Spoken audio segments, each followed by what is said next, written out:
Presentation, we have with us today Wendy Blanchard, who is the founder director of Harmonious Health for Life, and she's the creator of Breeze, self-care strategies and tools in practicing self-care for sustaining wellness and recovery. And the title of her presentation is Recovery, Thrive Through Nutrition and Self-Care Tools and Strategies. Learn the power of transforming your life in recovery to help you create the life you deserve and desire and to live harmonious health for life. And how appropriate to have this presentation that's going to share a lot of personal experience about recovery and really ties into the nutritional aspects too. So how appropriate right after lunch, we're going to be talking about that. So with that, I'm going to ask Wendy to go ahead and get started. And for those of you who are getting your coffee, if you can do that quietly and then take a seat, you can join in the presentation. Thank you. Okay. Thank you, Doug. Well, good afternoon, everybody. This is just astounding to me that I am having this opportunity to stand on this stage and to share my story of recovery and the program that I've created and the way that I sustain my own recovery. And before I get started, because I have a feeling this is going to go really quickly, and I want to make sure I get this in, I want to acknowledge Julie Staten, who has been my angel from the moment that I began recovery and I met you, Julie, and you connected me to my day job, which is separate from Harmonious Health for Life, where I work in the mental health and substance use disorder field. And it's because of you that I have arrived at a place in my life where I'm actually able to live my dream and my passion in helping other people. I love you and I thank you for that.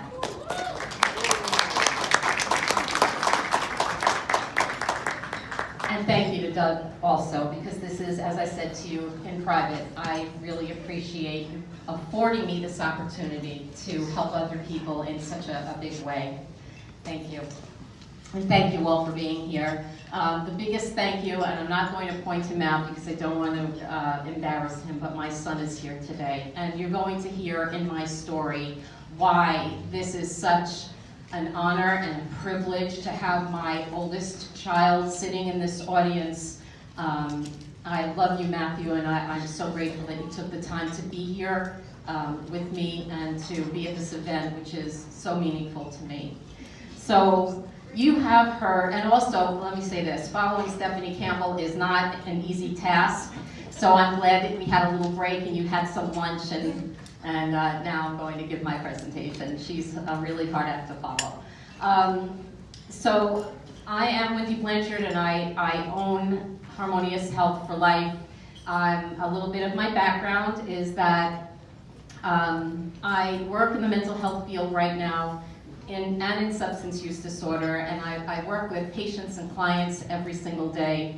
And I'm in my own recovery now, almost 6 years from substance use disorder and mental health disorder.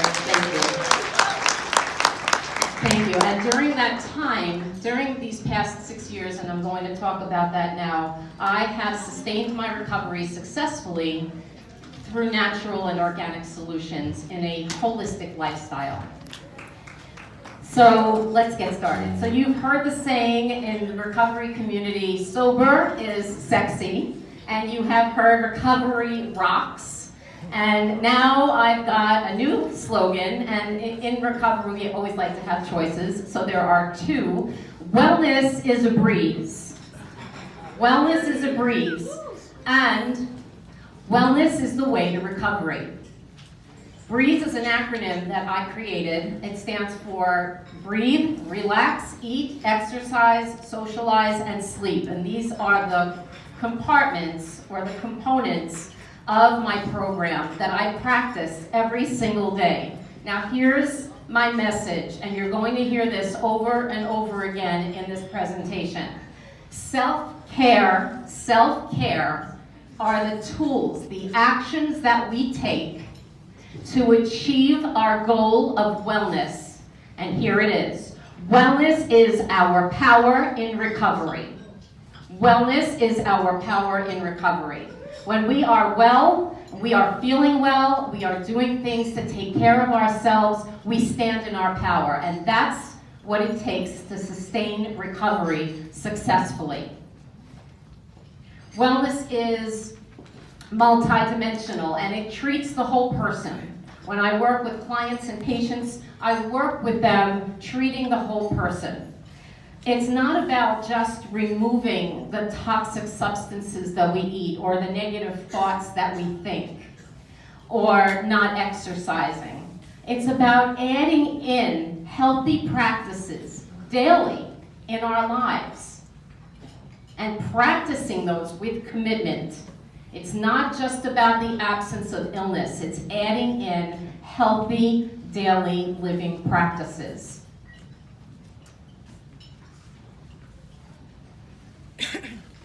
So the Breeze tools, these are just some of them. We'll talk about others later.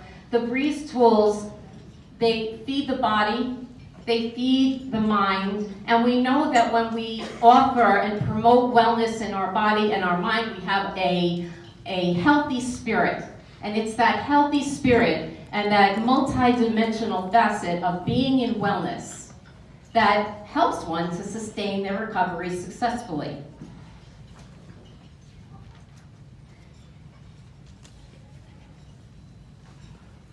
Making sustainable lifestyle changes all begins with a mindset, and we're going to talk about that a little bit in depth. So, the foods that we eat, everything that we put into our mouths, either promotes wellness or it promotes inflammation. It's that simple. The thoughts that we think, a new study I was just reading about, tells us that on a cellular level, the thoughts that we think either promote wellness or they promote inflammation on a cellular level. And the beauty of my program and a holistic living approach, wellness approach to recovery through natural and organic solutions is that you do and are able to heal on a cellular level. Our bodies and our brains and our cells regenerate, and we are able, after a period of time, if we start adding in these healthy practices and removing some of the toxins from our lives, we heal on a cellular level. And for me, that's what I've done. I am thriving in recovery. I'm thriving in recovery because I'm committed to this practice. So as I said, this wellness approach to recovery and wellness in general, it all begins with a mindset. Change begins with a mindset. So each and every one of us knows our truth. We know the changes that we need to make. We know the things that we're doing that are unhealthy for us. And we also know our truth. That truthful thought when we say to ourselves, I really need to change this behavior. It's not serving me. It's not healthy for me. We all know our own truth. In that quiet of our own space, we know the truth. So we have that truthful thought, and once we accept that thought, we reset our mindset. We reset our mindset to be open to new solutions and new ways and new thought patterns and new behaviors. And for me, I tried everything at least once in the past 6 years. People come along and they say, oh, you have anxiety, which I have anxiety. I still have anxiety. I haven't had any medication in almost 6 years. I'm going to celebrate 6 years. I haven't taken medication for the anxiety. I've been able to figure out, thank you, thank you. I've been able to figure out through natural and organic solutions, through my Breeze program, through breathing techniques, through relaxation strategies, through eating organically. We're going to talk more about this. My exercise is so important for me. That is, I post this on social media all the time. That's my antidepressant and my anti-anxiety medication is my working out. So all of this has allowed me to heal on a cellular level. And I was listening to so many people. I surrounded myself with a team of holistic professionals, and many times when I did have a medical issue that came up and I needed surgery in May, and so I had my holistic team of professionals work with the traditional medical professionals, and they support me. It's all going to be individualized. Whatever it is that you find that you need that helps you, if you need a holistic health counselor, if you need medication, if you need to go to the hospital, if you need to see a therapist, if you need to, whatever it is, whatever your spiritual practice is, whatever it is, that's what you do, because that's your way of healing. And you inherently, we all know what we need to heal and what we need to remain in wellness. And once we open our mind, we reset our mindset, and we're open to all of these new things and ways and behaviors, then we have to take an action step, right? For years, I knew that I needed help. I knew I needed to find recovery. My mind was open to it. I just didn't know how. I didn't know what step to take because of the stigma, because I was so ill. I've been ill for 40 years with substance use and mental health disorders. I didn't know what action step to take. I didn't know who to trust. I was afraid, I was embarrassed. I didn't know where to go. I had no idea that there were so many resources and services right in my backyard in Rockland County. So we take that action step, even if it's a small one, a baby step. We take that action step toward that change, toward the behavior, making changes in that behavior. And then the most important part is practicing commitment to that. Every single day for the past 6 years, I practice commitment to my recovery and to my wellness approach in all of the natural and organic solutions. I'm still learning today. I'm still learning every single day, brand new ways, because I also need you to keep in mind that over your lifetime, there are going to be a variety of situations and adversity and challenges that come up. And over your lifetime, each person is going to need different things at different times in your life. So it's really important to build up what we call that toolbox and be able to use the appropriate tools at the appropriate time for healing and to sustain wellness.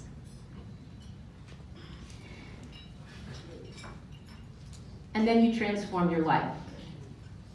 Transform your life. And I really truly believe that I'm a living example of that.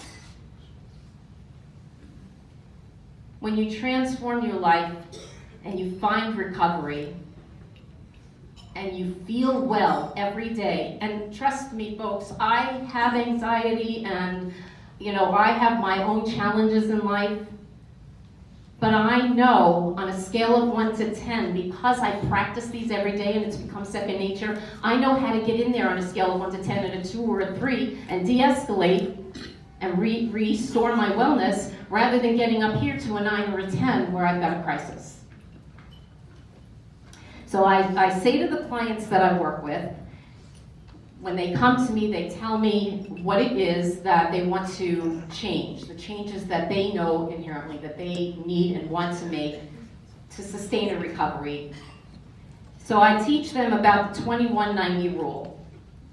The 21-90 rule is this. You have that truthful thought, you reset your mindset, you're ready to take that action and practice that commitment every single day. For 21 days, we now know that for 21 days, if you practice that commitment, that behavior, that new mindset, it becomes a new healthy habit.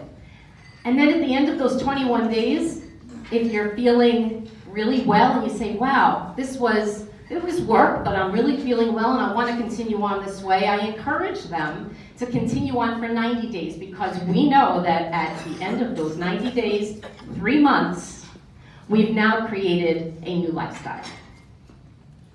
2190. That is how I have transformed my life. I had a lot of changes that I had to make. And in baby steps, slowly, short-term goals, one little thing at a time, I got there.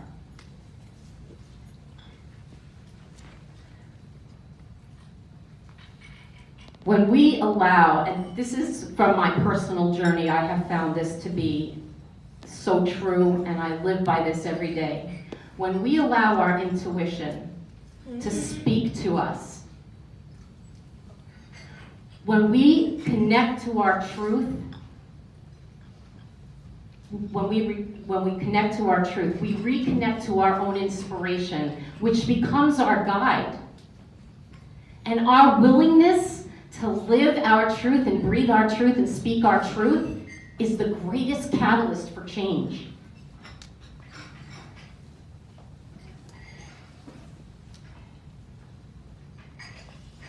Six years ago, I knew for decades that I needed to make changes.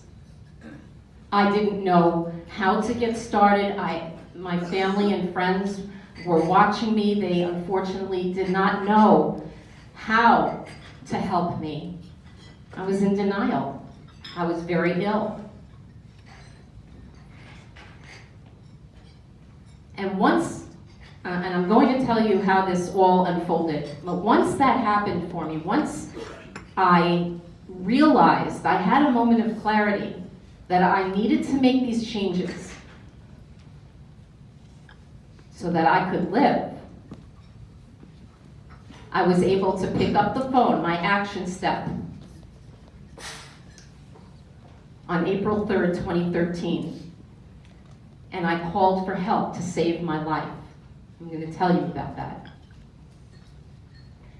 And every day since that day, when I made that phone call and I went into a rehabilitation facility, 2 of them actually, every day since then, I practice my commitment to all of the different tools and strategies that I have learned about so that I can sustain my recovery successfully.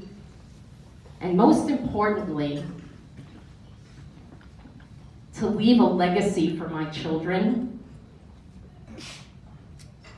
The one that I was leaving was that of living with disorders that nearly took my life 6 years ago. And now there's a legacy that I'm going to leave that I can leave for them, and not only leave for them, but today as I'm here, as they're here, I'm alive and well, I'm thriving, and they're watching me.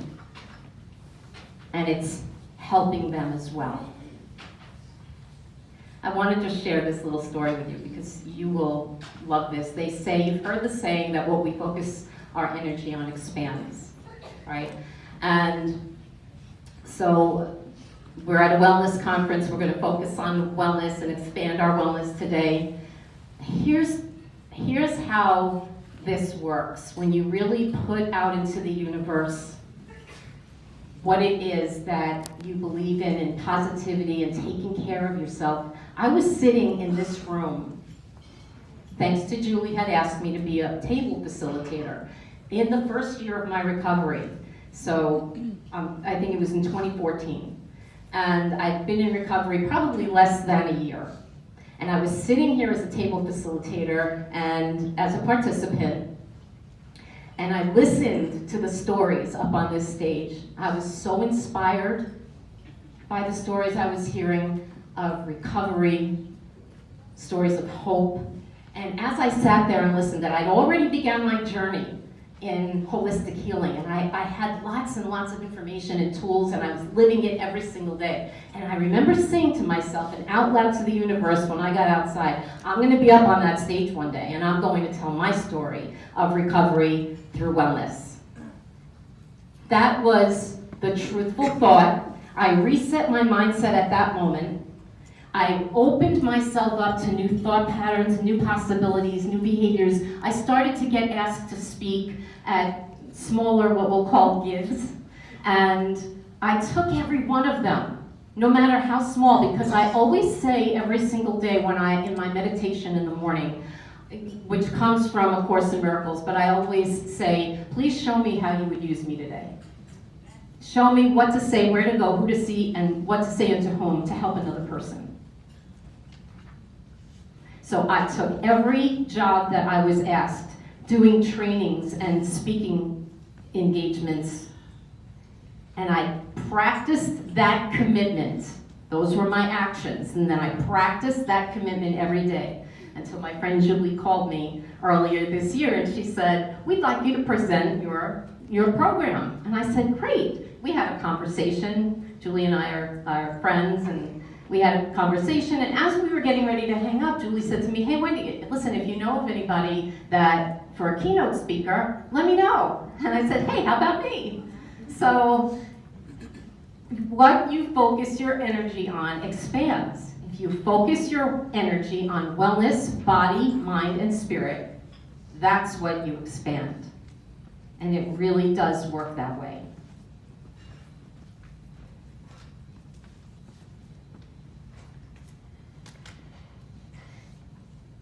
So it wasn't always this way for me. So 6 years ago, just about 6 years ago, I was physically deteriorating. I was emotionally bankrupt and spiritually dead. I was living with substance use disorder of 40 years, mental health disorders, suicidal behaviors, self-harming behaviors, eating disorders, all of it. So in the field, we say people live with co-occurring. Mine was multi-occurring disorders. I was living with untreated trauma that I had experienced as a young child. I had experienced sexual abuse, domestic abuse, and unfortunately, my parents were living with their own mental health disorders and substance use disorders, and so they weren't available to help. And that followed me for the next 40 years. I never received treatment. At 14 years old, I was suffering with endometriosis, extremely painful menstrual cramps. I was put into the hospital, and the doctor handed my mother a bottle of codeine sulfate. And I remember exactly how it felt when I took that first pill. And I remember thinking to myself, I can remember it like it just happened.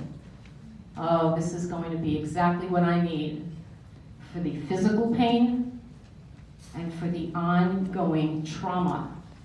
I didn't know how to identify it, obviously, at that age, but the ongoing trauma that I was going through. And then in the last 13 or so years of my substance use disorder, mental health disorders, I went to a doctor. He called himself an addiction psychiatrist. And I needed help. Please help me get off of these pills. And rather than helping me, this man enabled me for the next over a decade. And he started to prescribe over 2,000 pills a month, a cocktail of opiates, benzodiazepines, and other controlled substances. And I have the pharmacy records.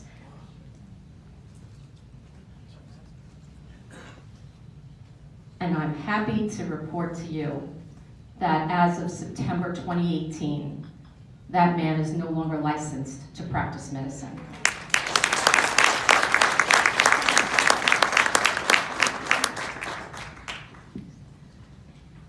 So in early 2013, I awoke from an overdose of the pills I was taking.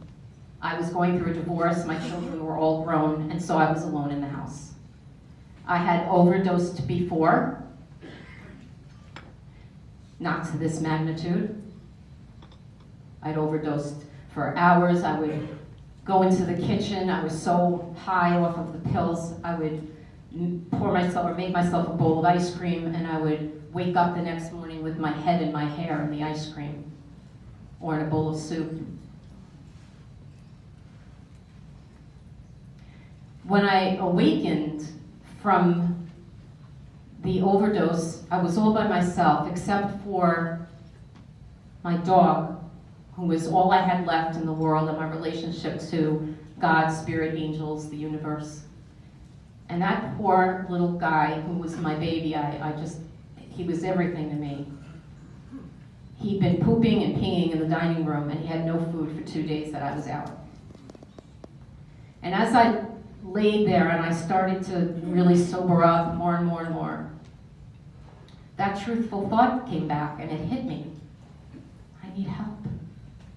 I need help. I didn't know what I was going to do yet. And I was terrified. I was terrified. Oh my God, what are they going to say about me? Oh, my family's going to be so mad at me. Oh my God, they're going to take my pills, and with all of this underlying trauma, how am I going to live sober? Oh my God, it was frightening to me. But you know what was more frightening? As I laid there in that bed, sobering up and thinking, all I could envision were my children standing over my coffin in a funeral home. And that scared me more than not asking for help. And I knew that that truthful thought was what it was going to take to reset my mindset and ask for help, to pick up that phone, to take that action, to save my life. I couldn't bear it. I don't know why on that day I had that clarity. I don't know why in that moment, it finally hit me. I couldn't bear that thought. I could not bear that thought. That gave me the strength and the determination to ask for help to save my life.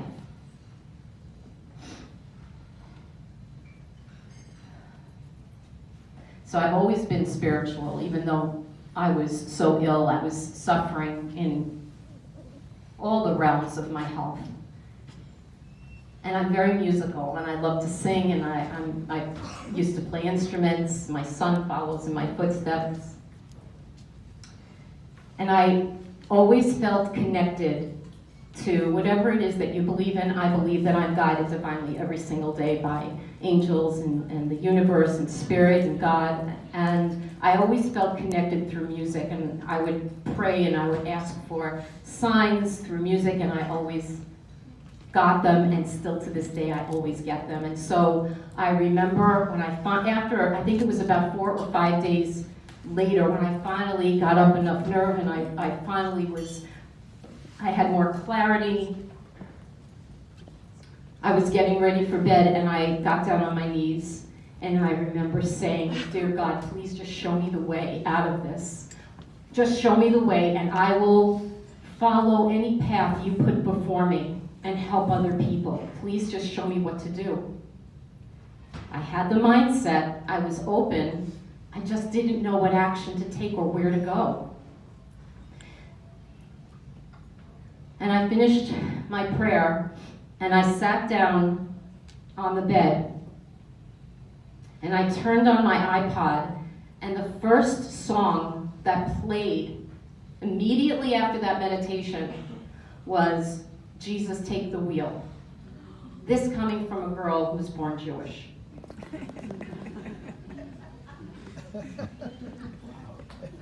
The words to that song got me right here. Jesus, take the wheel. Take it from my hands. I can't do this on my own. I'm letting go. So give me one more chance. Save me from this road I'm on. Jesus, take the wheel. I knew that was an answer. I knew that I was being divinely guided. And I wasn't afraid. Those preceding days before that night, I had stopped all the pills. I had tried to do this on my own before. I didn't have an action step yet. I was starting to feel the withdrawal. So that night after my prayer, I took 2 pills, 2 codeine pills and 1 Xanax pill, because I felt like I had the flu. That's what withdrawal feels like. And I went to sleep. I was very emotional, and I wanted to let this unfold. And I woke up in the morning very early, and I was in full-blown withdrawal. If you've never been in withdrawal, try to think about the last time you had the flu, times that by 1,000. I had sharp shooting pains in my head. My nose was running. I was sitting on the toilet with diarrhea, with a towel vomiting into it at the same time. My heart was racing, I was shaking, I was cold, and I started to go in and out of consciousness. And when I crawled finally back to that bed, I remember one more time saying, please tell me what to do. I need help. And I had a whole bottle of 500 more codeine sulfate pills. And I said to myself, I'll be damned. I don't want to open this up. And when I woke up that day, when I opened my eyes, I said, shit, I'm alive? How can that be? I'm alive for a reason. So after I crawled to that bed, and I said, please show me what to do, there came that intuition, that inner voice that we are all guided by, our own inner voice. And I heard that voice say to me, call for help, it's time, and everything will be all right.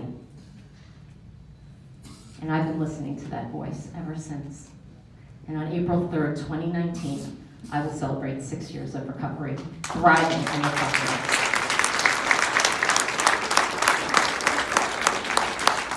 Thank you. And in that time, I have been physically recovering through natural and organic solutions, healing on a cellular level, eating things like, I think I have this up here, eating things like organic foods and eliminating toxic substances, eliminating toxic foods, eliminating toxic relationships and thoughts. You know, we have these thoughts that are ongoing, many of us who are living with mental health disorders. We have to learn new ways. We have to be open to new ways of thinking and changing our thought patterns. And once we are able to change our thought patterns, we can change our behaviors, and we have a new outcome, a new normal, and we transform our lives. Essential oils, homeopathy. I drink half my weight in ounces in water every single day. It helps to eliminate toxins that we eat, the medications that we take, the toxins that are through our food that we eat, the medications that we take, the environment, and it helps to flush us out. And when you drink half your weight in ounces in water, you have to pee a lot. So I drink almost a half a gallon before I leave for work in the morning, and I have a half-hour drive to work. So I go right before I leave, and then when I get to work, I have to run right in, and God forbid there's traffic. That's painful.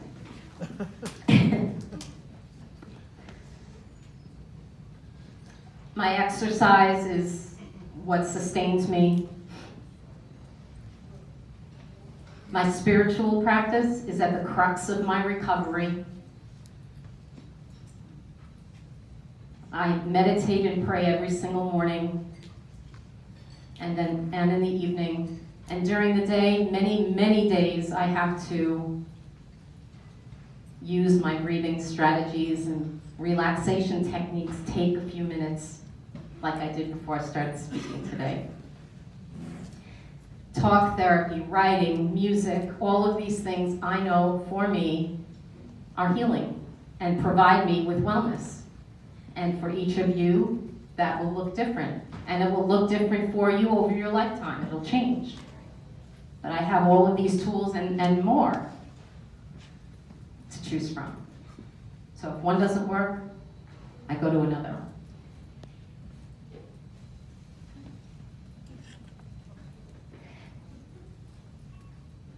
I've also been recovering spiritually through working with a spiritual advisor who is also my mentor and life transitions coach.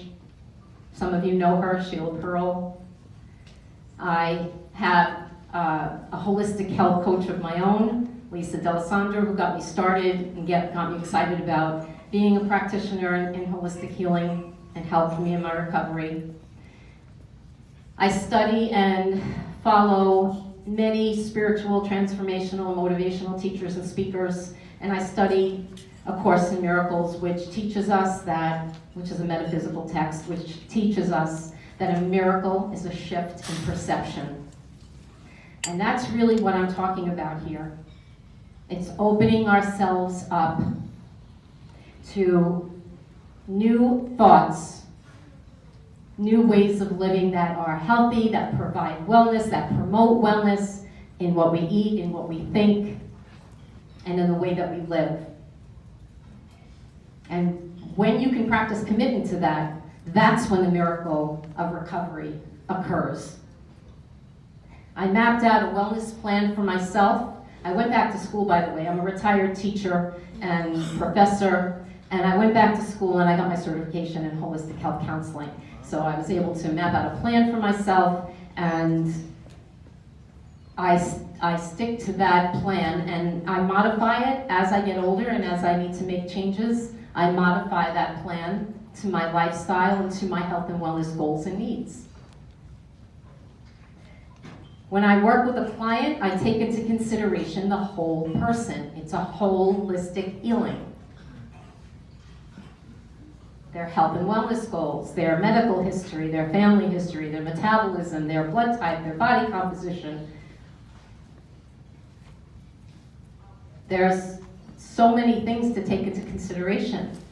What are their relationships like? You know, if we are living in a toxic relationship, that causes us ongoing stress if there's no relief from it. Ongoing stress. And stress will cause us inflammation, illness, and disease. We're going to talk about one of the most important components of holistic healing, which is nutrition. So, one of the most inflammatory substances that we all love to have and eat is sugar, right? Sugar has 0% nutritional value, and sugar is known to cause anxiety. Sugar also causes an increased risk in depression. And sugar promotes inflammation in our bodies and in our brains. Now, gluten. Gluten is another substance that we eat that is inflammatory. And I have people say to me all the time, oh, I don't have celiac, I don't have a gluten allergy, I don't have a gluten intolerance. It doesn't matter. Here's why. Gluten is a protein that is added into foods. It is so processed, and it's really put into foods to extend the shelf life of foods and to give foods elasticity. Like if you've ever seen a gluten-free piece of bread, it's pretty heavy and flat. If you get a piece of Wonder Bread, it's sort of spongy and bouncy, right? And as human beings, we are not designed to assimilate or digest this protein. It's unnatural. It's processed. And so in our gut, we have, think about at home, you have screens on your sliding glass door, your front door, your windows, so that in the nice weather you can open up and get some fresh air. And that screen is there for protection, right? For the bugs and the dirt coming into your home. Think about your gut, where most of your immune system is housed. In your gut, you have what are called villi. And those villi, like your screen, stand straight up and down. And they're there not only to help to absorb the nutrients, but to keep out the toxins.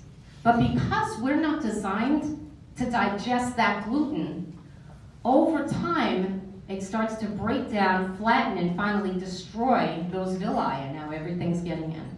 And we know that there's a definite connection between our gut and our brain. And now you've got inflammation and you've got illness, not only in the gut and the immune system, but in your brain as well. The good news is that these villi renew themselves constantly. We know that after just 3 hours after being exposed to gluten, damage begins to occur. And you may not know it for 10 years or 30 years. You may have all sorts of medical problems and you're not even linking it to the gluten. And these are scientific studies that have proven this. Mental illness, cancer, linked to gluten. Processed foods, zero nutritional value. Have you ever looked at the ingredients on processed foods? You can't even pronounce most of them. And there's so many of them. Who knows what's in there? If you can't pronounce what you're about to eat, don't eat it. If you don't know what it is, don't eat it. I always say if you're going to buy something in a package, it should have no more than 3 or 4 ingredients, and you definitely should know what those are and what you're putting into your body. GMOs, genetically modified organisms, the pesticides that we find on our produce. People say to me, it's so expensive, and it's true. To live organically doesn't make any sense. Doesn't make any sense. Nor does not having holistic health being covered by insurance, but that's another talk. This is very important. All of these facts are things to think about. And what I say and what my answer is to that is that it's an investment in your health. And I know that it's not easy, and I know it's expensive to put that money up front.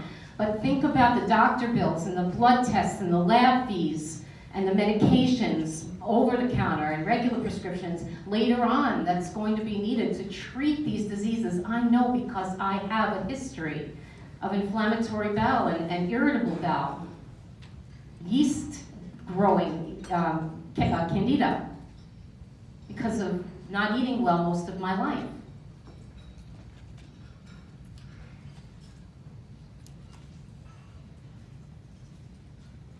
We know there's a study that just came out that says that people who eat whole foods, so whole foods are going to be things like vegetables and low sugar fruits and fish and nuts and seeds and legumes and unsaturated fats,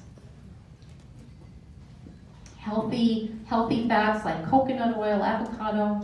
People who eat a diet high in whole foods, eliminating all the things we just talked about, are 35% less likely to develop depression than people who are not eating those foods. That's staggering. That's huge, right? That's a huge percentage. I don't want to scare you. I just want you to think about making small changes in increments. You don't do all of this at once. Nobody's going to say to you, okay, today you're going to stop eating sugar and dairy and gluten, and nobody's going to say that to you. I hate this saying, and I'm about to say it, it's a process. Adding healthy choices in, eating things like low sugar fruits versus the processed sugar that we eat. Adding things in like half your weight in ounces in water daily. Adding things in that are called polyphenol-rich foods. These are foods that are antioxidants from plants.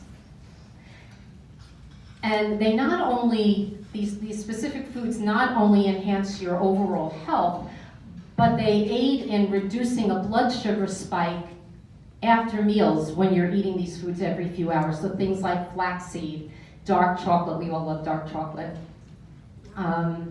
little square a day, dark chocolate, pomegranate apple juice, berries.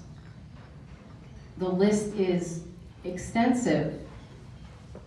And these foods enhance our health. And I just also read a new study that came out that says polyphenol-rich foods are lifetime essentials. So for longevity, we want to try to add these foods in.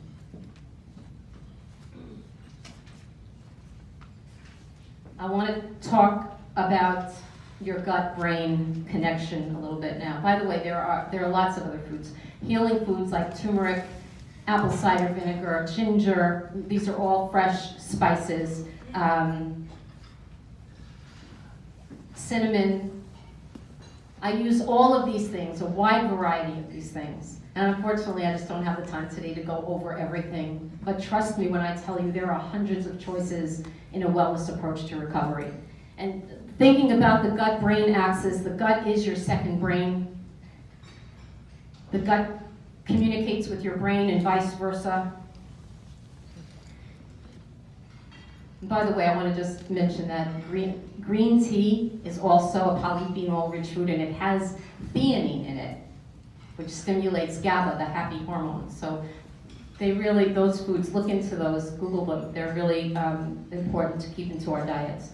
The gut and brain are connected, and we know that we have microbiome in our gut. These microbiome regulate our body systems, our mental health, our immune system.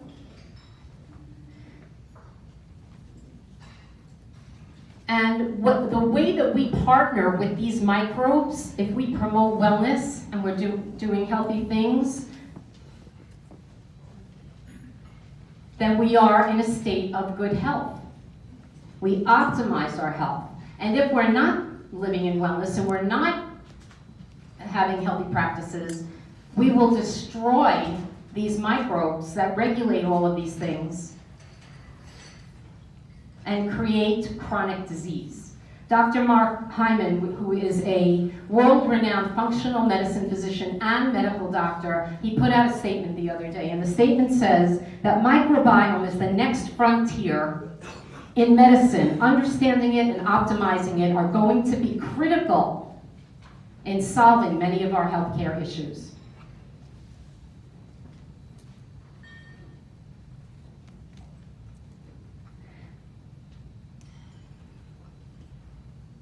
We know that changes in the gut microbiome cause changes in the brain that are symptoms that look like Parkinson's disease, autism, anxiety, depression. We know that our mental health is related to gastrointestinal symptoms like acid reflux and heartburn, pain, bloating, diarrhea, constipation. And we know that having anxiety and depression causes these changes in the microbiome because of what happens in the body when we have a stress response. So feeding ourselves, body, mind, and spirit, are essential to keeping these microbiome healthy and being in overall wellness. There are self-soothing tools that we have in breathing and relaxation techniques. And do I have time to just do one with them? Yeah, you've got 9 minutes. 9 minutes, not 10, 9. Okay, here we go. All right. I'm going to just, I'll do it quickly, and this is what it looks like. This is what I use. I was using it here before, back here before I started speaking. It's called the oxytocin breath. Oxytocin is produced in the brain, and it's known as the love hormone or the cuddle hormone, right? So when you hug someone, you get that good feeling of love and happiness. And so it's a natural way that I use a lot to center myself and feel calm. It actually lowers your blood pressure, it slows down your heart rate, And it goes like this. It's going to sound funny. I'm going to put the mic down. You're going to breathe in for 5 seconds, but watch, when you breathe in, you extend your stomach. You're going to blow out your stomach. So when you breathe in, you're going to blow out for 5 seconds. And then when you are going to exhale, you're going to make a sound that sounds like you're beginning with an H, and then a few little A's, and then long H's. So you're going to expend all of the air until you're done on that sound. And what this does is it stimulates your vagus nerve, and the vagus nerve connects the brain and the gut. It goes from the back of the head all the way around to the gut. And it is wonderful for anxiety by stimulating vibrationally. So when you're going to keep your throat and mouth open, very relaxed. Make sure your throat is open, and you're going to make this sound. So everybody, breathe in for 5 and extend your stomach. And as you exhale, we're going to open your throat and smile and open your arms to receive this calm and say, ha.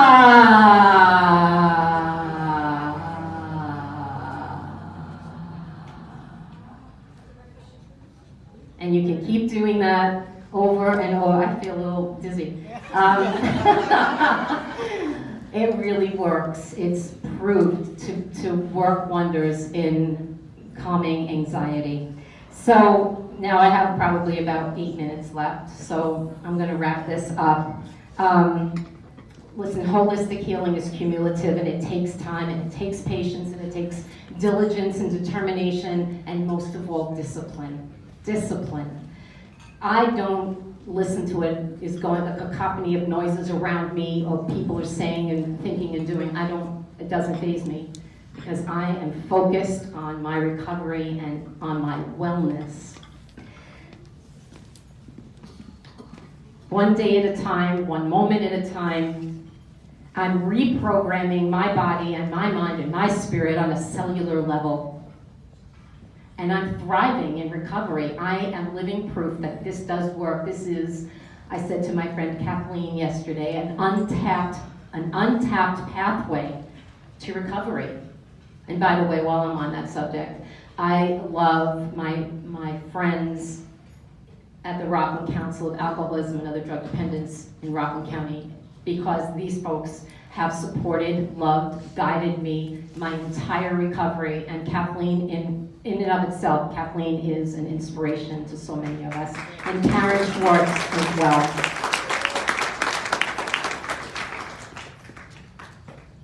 Every thought that we have, everything that we put into our bodies, every relationship we're in, all have a part in our wellness. In recovery, let go of any expectations. The only expectation that we need to have is trying our very best in every moment. That's it. And hold yourself accountable for that.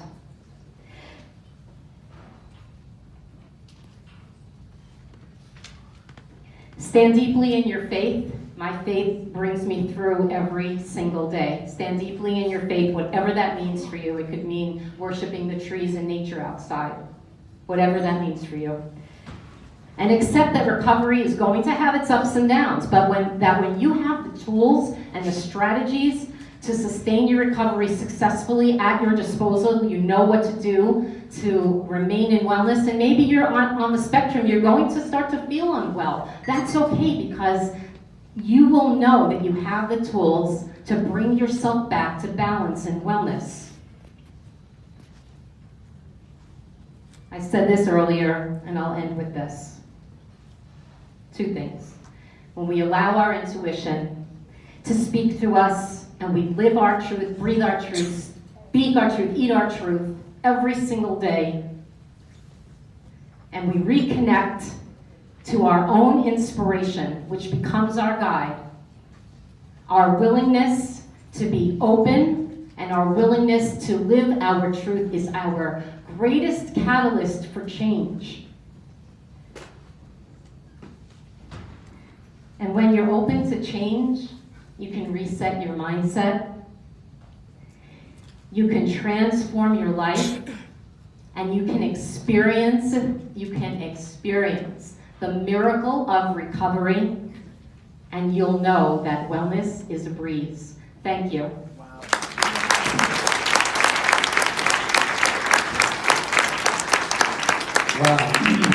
Absolutely fabulous. Thank you so much, Wendy. This was incredible, and I know that Wendy has stimulated a deeper level of thinking and thought around nutrition and wellness and so many aspects. And thank you for sharing all of your personal experiences too, because that's what really helps to connect with all of us. So thanks so much. I can't thank you enough. One more time, please.